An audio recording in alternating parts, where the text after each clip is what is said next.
Aujourd'hui, donc, on poursuit notre cours sur toujours la théorie de Jean-Christiana, concernant donc les éléments de transition.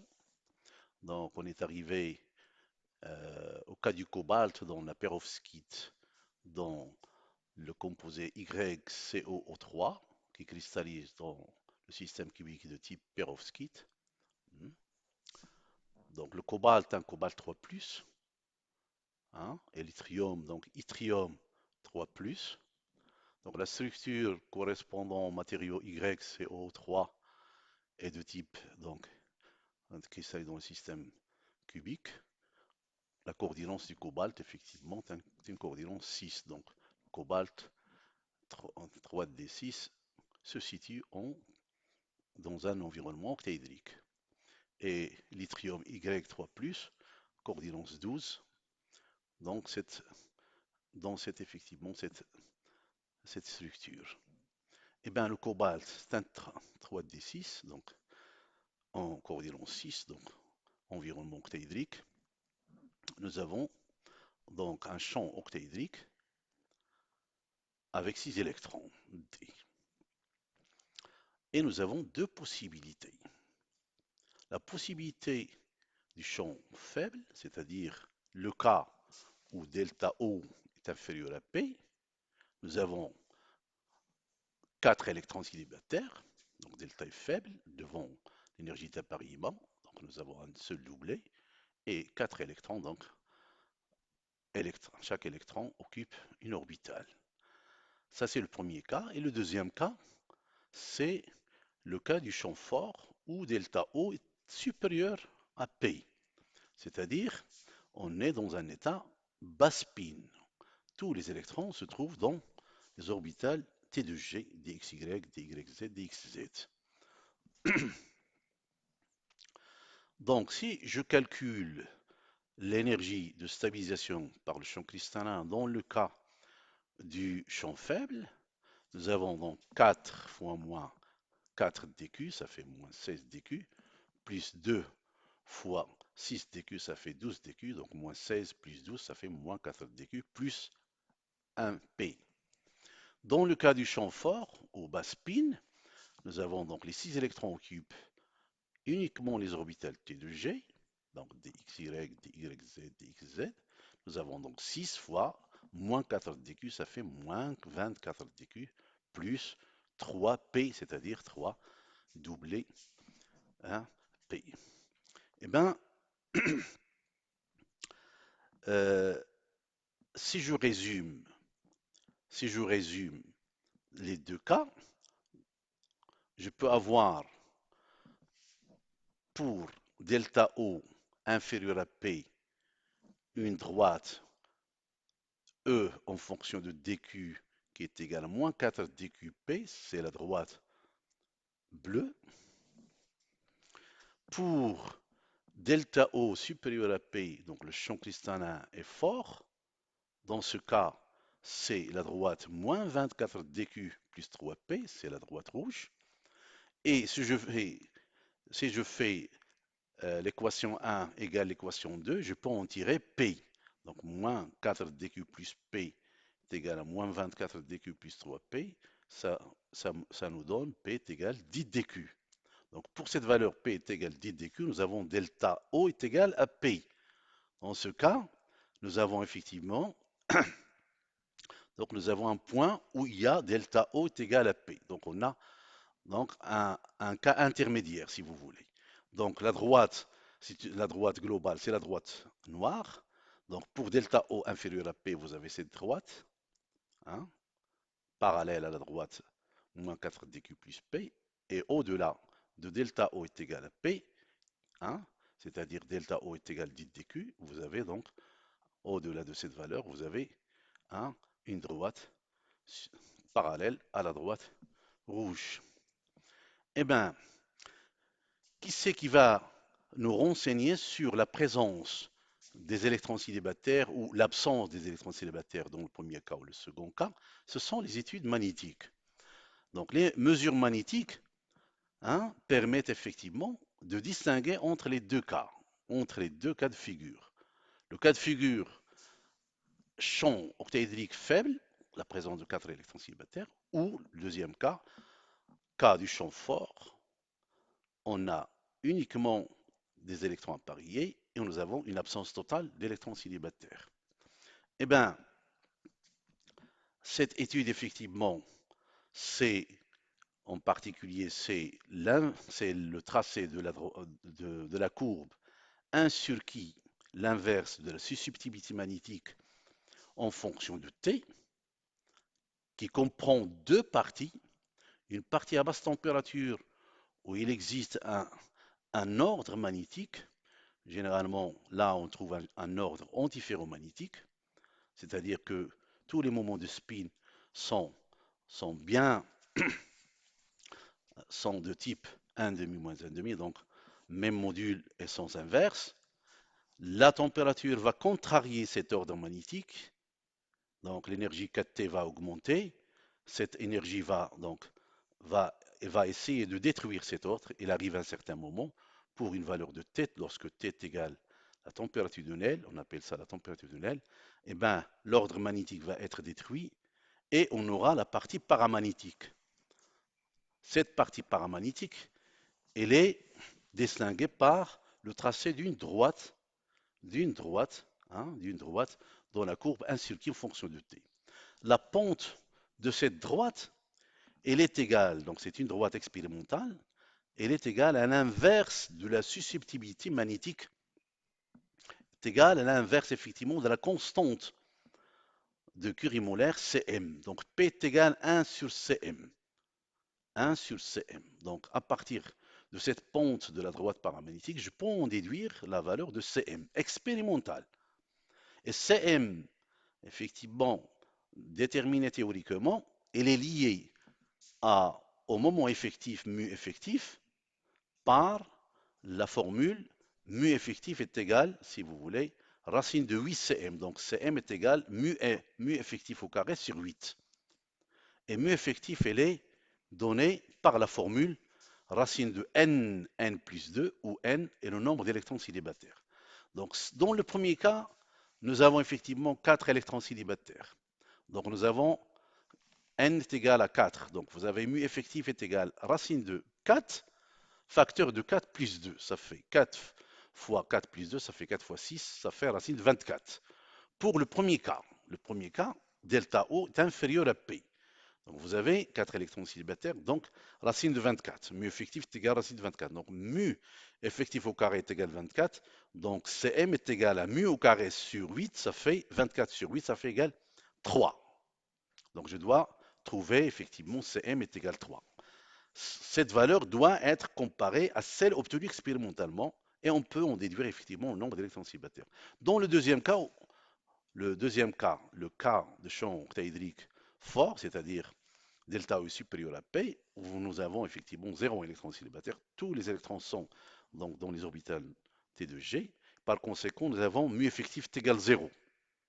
D'accord? Donc c'est à partir de là qu'on peut effectivement déterminer le nombre d'électrons célibataires existants dans le matériau, donc dans l'élément ou le métal de transition.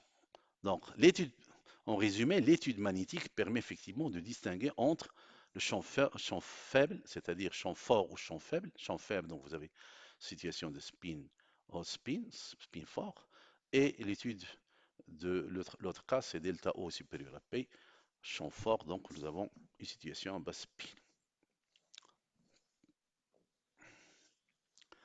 Maintenant, on va se poser la question, quels sont les différents facteurs qui affectent la valeur de delta O? Hein? Les facteurs qui affectent, qui jouent un rôle sur la valeur de delta O. Donc delta O dépend d'un certain nombre, hein, de facteurs. Donc delta O en réalité, il est en fonction de l'élément de transition lui-même et il dépend également du ligand, la nature du ligand. Donc elle dépend de l'élément de transition, donc delta O égale F de Tn plus T plus N, l'élément de transition. Donc le degré d'oxydation, on parle ici de le degré d'oxydation, l'effet du degré d'oxydation N, hein. Donc, si je prends par exemple un élément de transition appartenant à 3D, par exemple le fer 2, fer 3, le manganèse 2, manganèse 3, cobalt 2, cobalt 3, le vanadium 2, vanadium 3, etc., etc. Donc, le passage d'un degré d'oxydation plus 2 à un degré d'oxydation plus 3 entraîne une augmentation parfois de 50% de delta O. C'est-à-dire, quand je passe d'un degré d'oxydation plus 2 à un degré d'oxydation plus 3 du même métal, du même élément chimique, du même élément de transition, je peux avoir une augmentation jusqu'à 50%. Donc, nous avons donc vu effectivement dans le chapitre de généralité, plus D augmente, c'est-à-dire quand le degré d'oxydation augmente, donc le rayon atomique diminue, par conséquent le pouvoir polarisant du cation va augmenter et la covalence va également augmenter. Et la distance, surtout la distance, ici on parle de la distance DLM, c'est-à-dire la distance qui sépare le métal au ligand. Si cette distance donc diminue, eh ben, les interactions vont augmenter. Donc le champ va être renforcé au niveau du site de l'élément de transition. Donc le premier facteur, c'est le degré d'oxydation. Delta est fonction du degré d'oxydation. Plus le degré d'oxydation augmente, plus le champ devient plus fort, plus delta est grande. Je donne des exemples. Par exemple, ici, le fer pour le fer 2 et le fer 3, avec le même ligand H2O, donc le complexe Fe H2O 6 fois de plus, on trouve delta O égale 10 000 cm moins 1. Alors que dans le cas du fer 3, donc je passe de fer 2 plus à fer 3 plus, donc de l'oxydation plus 3, Fe avec le même ligand Fe H2O 6 fois 3 plus, et bien delta O, on trouve delta O est égal 14 000 cm moins 1. Donc on a une augmentation de 4 000 cm moins 1. Le cas du manganèse, par exemple, si je prends le manganèse 2, le manganèse 2 avec H2O, donc MnH2O 6 fois, donc le complexe MnH2O 6 fois de plus, on trouve une valeur delta O pour le champ cristallin égale 7500 cm moins 1.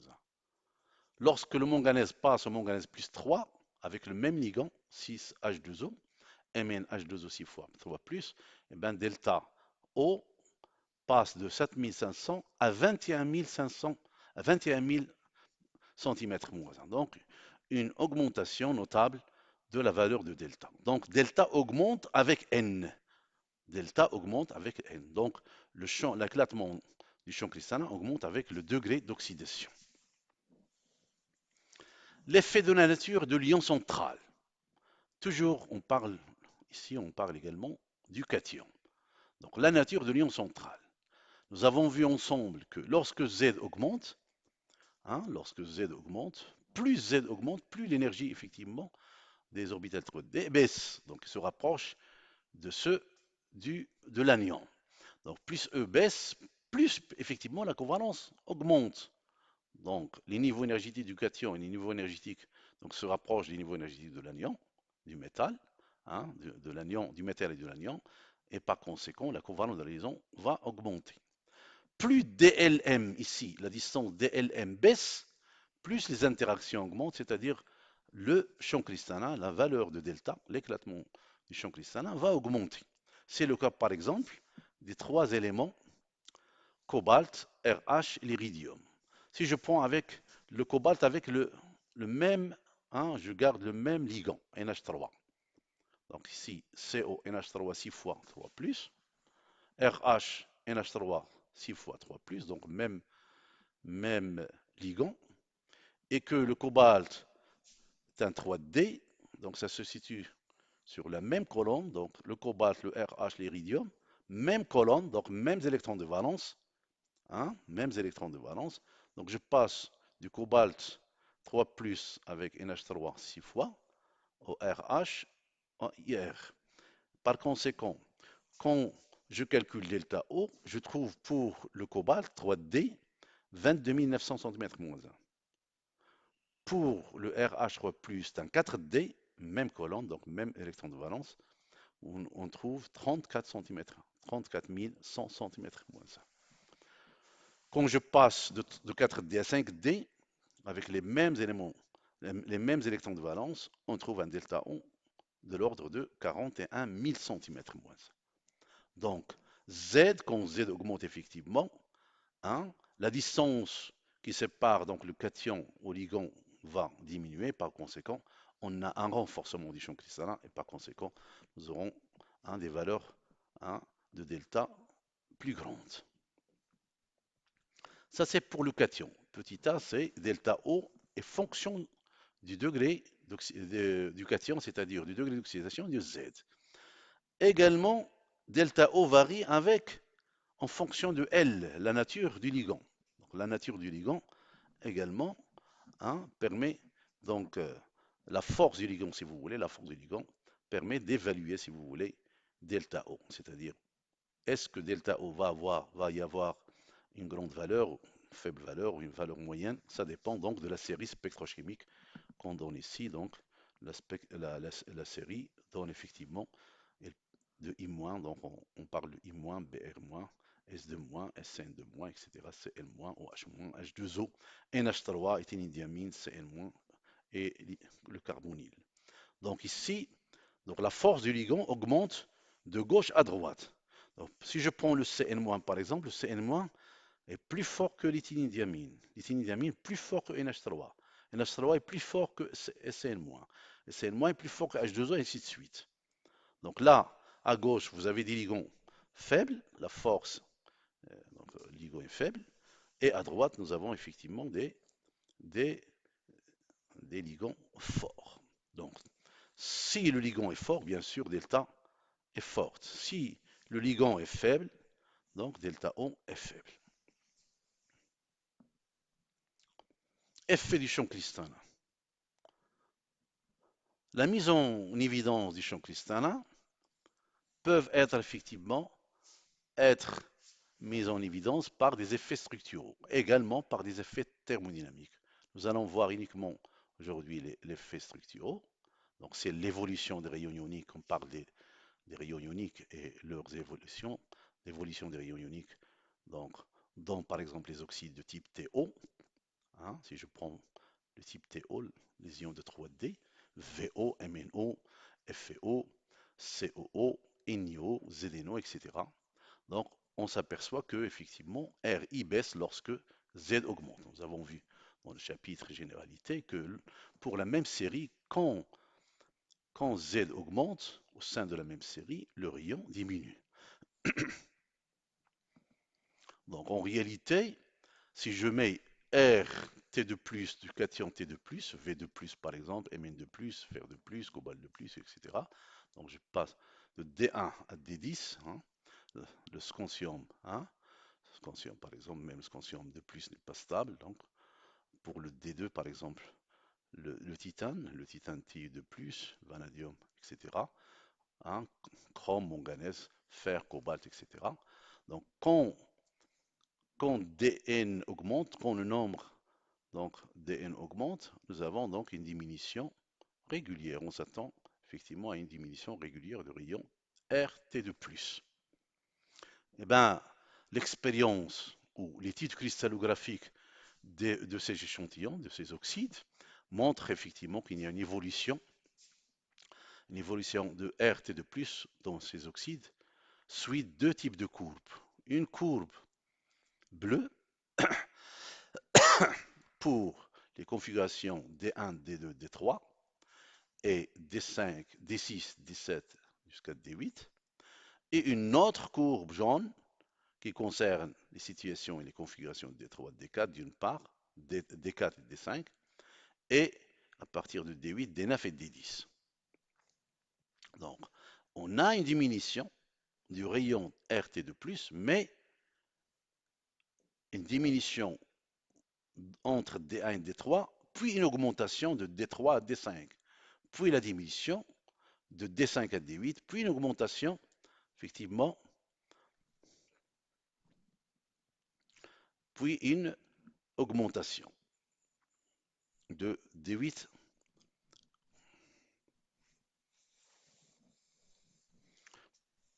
à D10. Explication.